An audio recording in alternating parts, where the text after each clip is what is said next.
Maoist party అంతమైపోతా ఉన్నది. అన్నలు, నక్సలైట్లు ఇట్లా రకరకాల పేర్లతోటి ప్రచారంలో ఉన్నటువంటి వాళ్ళంతా కూడా ఇప్పుడు కంప్లీట్‌గా తుడిచిపెట్టుకుపోతా ఉన్నారు. కేంద్ర ప్రభుత్వం కంప్లీట్‌గా తుడిచేస్తా ఉంది. సో మరి నెక్స్ట్ ఏంటి? ప్రజా పోరాటాలు చేసేది ఎవరింక? ఇప్పుడు ప్రజల్లో ఉన్నటువంటి కమ్యూనిస్టులు కంప్లీట్‌గా ఏదో ఒక పార్టీ కొమ్ము కాస్తా ఉన్నారు. మరి ప్రజల పక్షాన పోరాడేది ఎవరు? ఈ బయటకొచ్చినటువంటి నక్సలైట్లు ఏం చేయబోతా ఉన్నారు? మావోయిస్టులు ఏం చేయబోతా ఉన్నారు? నమస్తే, నేను Prabhakar Venavanka. Welcome to PV news. Operation Kagar పేరుతోటి కేంద్ర ప్రభుత్వం కంప్లీట్‌గా దేశంలో ఉన్నటువంటి మావోయిస్టులందరినీ కూడా తుడిచిపెడతా ఉన్నది. తుడిచిపెట్టడం అంటే నిజంగానే తుడిచిపెట్టే పనే చేస్తా ఉన్నది. ఎక్కడ కూడా ఏ ఒక్కరు కూడా లేకుండా అడవిని అడుగడుగు జల్లెడబట్టి సరిహద్దుల్లో యుద్ధాల కోసం వాడే హెలికాప్టర్లను తీసుకొచ్చి వాటి నుంచి గుల్ల వర్షం కురిపించి మరి మావోయిస్టులను ఎన్కౌంటర్ చేస్తూ ఉంది. లేదు అంటే సరెండర్ చేస్తూ ఉన్నది. ఇవన్నీ కూడా కొద్ది రోజులుగా దేశంలో మనం చూస్తూ ఉన్నాం. దండకారణ్యం కావచ్చు, ఇటు కంప్లీట్‌గా మన తెలంగాణ చుట్టుపక్కల ఉన్నటువంటి అన్ని రాష్ట్రాల్లో కూడా ఏ స్థాయిలో తీవ్రమైనటువంటి కూంబింగ్ జరుగుతా ఉన్నదో మనం రెగ్యులర్‌గా చూస్తా ఉన్నాం. అదే స్థాయిలో లొంగుబాట్లు కూడా జరుగుతా ఉన్నాయి. కీలక నేతలందరూ కూడా ఒకరి తర్వాత ఒకరు లొంగిపోతా ఉన్నారు. హిడ్మా లాంటి ఒక కీలక నాయకుడిని కంప్లీట్‌గా హతం చేసేసిర్రు. కొన్ని కోవర్ట్ ఆపరేషన్లు చేసేసి ఆయనను ఎన్కౌంటర్ చేసిరని మావోయిస్ట్ పార్టీ కూడా ఆరోపించింది. సో కొందరు అగ్రనాయకులు కూడా బయటకొచ్చారు. మల్లోజుల వేణుగోపాల్, తక్కలపల్లి వాసుదేవరావు లాంటి వాళ్ళు చాలా కీలకమైన మావోయిస్ట్ నాయకులు, అగ్రనాయకులు కూడా బయటకొచ్చేసారు. సో మరి వీళ్ళు ఏం చేయబోతా ఉన్నారు నెక్స్ట్? ఈయన ఫస్ట్ బయటకొచ్చినప్పుడు వీళ్ళు ఒక 200, 300 మందిని తీసుకొని బయటకొచ్చి ఒక దగ్గర కూర్చొని వీళ్ళు మావోయిస్టులందరూ కూడా పిలుపునిచ్చారు. మనందరం ఆయుధాలు వదిలేద్దాం. దేశంలో జరుగుతున్నటువంటి ప్రభుత్వంలో కలుద్దాం మనం. అంటే రాజ్యాంగ పరంగా మనం వ్యవహరిద్దాం, ఇప్పటి నుంచి ఆయుధాలు వదిలిపెడదామని చెప్పి వీళ్ళు పిలుపునిచ్చారు. అందరూ కూడా బయటికి రావాలి అని చెప్పి కూడా వాళ్ళు పిలుపునిచ్చారు. పిలుపునిచ్చి మరి ఇప్పుడు ఏం చేస్తారు నెక్స్ట్ బయటకొచ్చి? ఇన్ని రోజులు అంటే మేము ప్రజల పక్షాన కొట్లాడినాం అంటే దశాబ్దాల పాటు అడవిలో ఉండి ప్రజల పక్షాన ప్రజల కోసం కొట్లాడారు. మరి ఇప్పుడు బయటకొచ్చి ఏం చేయబోతా ఉన్నారు వీళ్ళు నెక్స్ట్? అంటే రీసెంట్‌గా వాళ్ళు చెప్తున్న మాట ఏంది అంటే, దేశంలో ఒక కొత్త రాజకీయ పార్టీని మేము స్థాపించబోతా ఉన్నాము. దేశంలో మావోయిస్టులు ఒక కొత్త పార్టీ పెట్టబోతా ఉన్నారు. దేశంలో మావోయిస్టు పార్టీ రాబోతా ఉన్నది. మరి దాని పేరు మావోయిస్ట్ ఉంటుందా, ఇంకొకటి ఉంటుందా అనేది పక్కన పెడితే, మావోయిస్టులు కూడా ఆయుధాలు వదిలేసి బ్యాలెట్‌ను చేతుల్లోకి పట్టుకుంటా ఉన్నారు. బ్యాలెట్ బాటలోకి వస్తా ఉన్నారు. ఒకప్పుడు మావోయిస్టుల నినాదం బ్యాలెట్ పక్కన పెట్టాలే, బుల్లెట్ తోటి పోరాడాలి అనేది మావోయిస్టుల నినాదం ఉండే. బుల్లెట్ తోటి, గన్ను తోటి, ఆయుధం తోటే మనకు స్వేచ్ఛ, సమానత్వం వస్తది అనేది గతంలో మావోయిస్టులు వాడినటువంటి నినాదం. ఆ నినాదంతోటే వాళ్ళు అడవుల్లోకెళ్ళి పోరాడుతా ఉన్నారు. కానీ ఇప్పుడు అది కంప్లీట్‌గా నినాదాన్ని మార్చుకున్నారు. మార్చుకొని ఇప్పుడు రాజకీయాల్లోకి రావాలని చెప్పి వేణుగోపాల్ కావచ్చు, వాసుదేవరావు కావచ్చు, వీళ్ళందరూ కూడా ప్లాన్ చేస్తా ఉన్నారు. వీళ్ళు అదే ఆలోచనలో ఉన్నట్టుగా ఇప్పుడు చెప్తా ఉన్నారు వాళ్ళు. రీసెంట్‌గా కొన్ని మీడియా సంస్థలకు ఇచ్చినటువంటి ఇంటర్వ్యూలలో వాళ్ళు కొన్ని దానికి సంబంధించినటువంటి వివరాలు వెల్లడిస్తున్నారు. ఆయుధాలు వదిలేసినాం, ఇక మీదట మళ్ళీ ఆయుధాలు పట్టుకోము మేము. కేవలం ఇట్లాంటి ప్రజా పోరాటాలే చేస్తాము, ప్రజల పక్షాన్నే కొట్లాడతాం.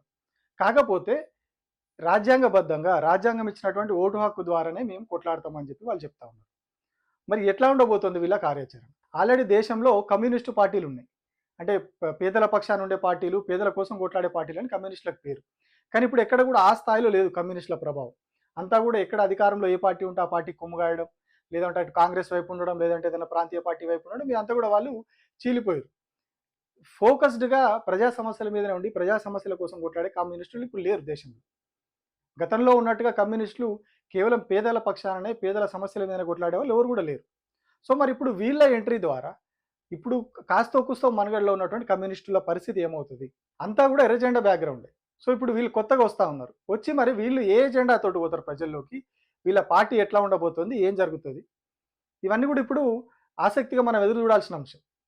దేశ రాజకీయాల్లో ఇప్పటివరకు చాలా ప్రాంతీయ పార్టీలు వచ్చినాయి. 2 జాతీయ పార్టీలు ఏకఛత్రాధిపత్యం చేస్తా ఉన్నాయి దేశంలో. కాంగ్రెస్, బీజేపీ రెండే జాతీయ పార్టీలు అయిపోయినాయి. మిగతాయన్ని కూడా ప్రాంతీయ పార్టీలు. కేంద్రంలో ఏ పార్టీ అధికారంలో ఉంటే వాళ్ళదే పెత్తనం. అటు జాతీయ పార్టీని కావచ్చు, ఇటు ప్రాంతీయ పార్టీలను కావచ్చు తొక్కేస్తా ఉంటాయి ఇవన్నీ. కాంగ్రెస్ అధికారంలో ఉన్న అదే పనిచేస్తది. బీజేపీ కూడా ఇప్పుడు అదే పనిచేస్తా ఉన్నది. ప్రాంతీయ పార్టీలను ఎక్కడ కూడా వీళ్ళు నెగ్లెనియరు. జాతీయ పార్టీలుగా ఉన్నటువంటి కాంగ్రెస్, బీజేపీలు. సో మరి ఇప్పుడు మావోయిస్టులు కూడా కొత్తగా ఒక జాతీయ స్థాయిలో పార్టీ పెట్టాలని చూస్తున్నారు. మరి వీళ్ళ ఎజెండా ఎట్లా ఉండబోతుంది? వీళ్ళ ఎజెండా ఏ ఏ రకమైన అంశాల మీద వీళ్ళు పోరాటం చేస్తారు? ఇన్ని రోజులు మైనింగ్‌కి వ్యతిరేకంగా, అడవి బిడ్డల సంక్షేమం కోసం వాళ్ళకు సంక్షేమ ఫలాలు అందాలని చెప్పి వాటి మీద మేము కొట్లాడినామని చెప్పారు. మరి ఇప్పుడు ఎట్లాంటి అంశాలు వీళ్ళు ఎజెండాగా పెట్టుకుంటారు? ఎందుకంటే ఇన్ని రోజులు కొట్లాడిన విధానం వేరు.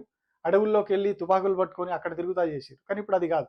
ఇప్పుడు ప్రజాక్షేత్రంలోకి రావాలి, ప్రజల్లో తిరగాలి, ప్రజల దగ్గరికి వెళ్ళి వాళ్ళతో మాట్లాడి వాళ్ళని మెప్పించాలి, హామీలు ఇవ్వాలి, జిమ్మిక్కులు చేయాలి, మ్యాజిక్కులు చేయాలి.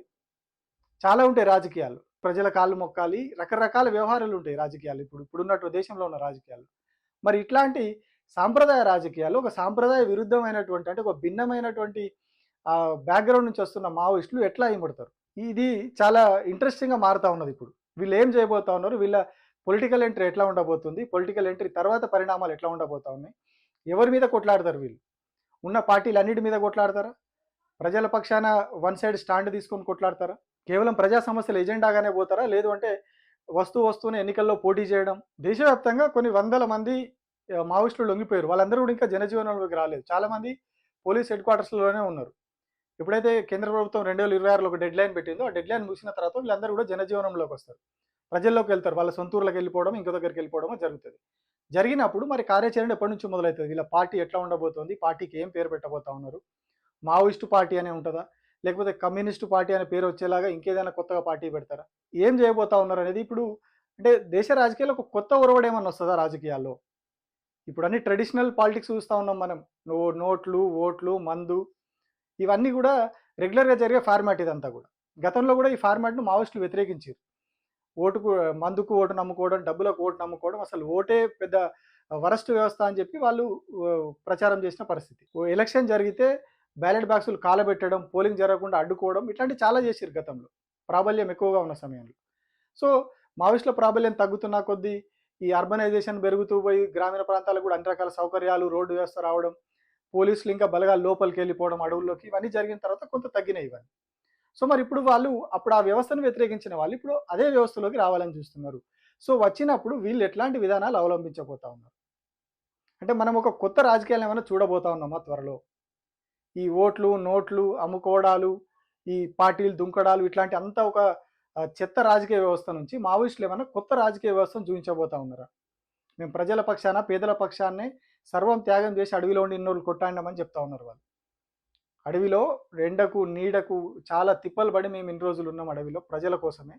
సో, మరిప్పుడు అట్లే చెప్పుకున్న వాళ్ళు రేపటి రోజున రాజకీయాల్లోకి వచ్చినప్పుడు కూడా అదే పంథాలో, అదే విధానంలో, అదే పేదల కోసం, అదే స్థాయిలో ఇక్కడ గూడా డబ్బులకు గాని, వాటికి గాని, మందుకు గాని లొంగకుండా, ఎట్లాంటి ప్రలోభాలకు లొంగకుండా ఒక నిఖార్సయిన నిజమైన రాజకీయ వ్యవస్థను మరి వీళ్ళైనా నిర్మిస్తారో లేదో చూడాలి.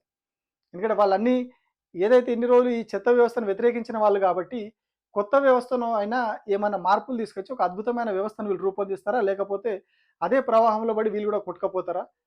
ఏం జరుగుతది దేశంలో? త్వరలో ఏం మార్పులు జరగబోతా ఉన్నాయి? ఎట్లాంటి పార్టీ వీళ్ళ నుంచి రాబోతా ఉందనేది చూడాలి. Thank you.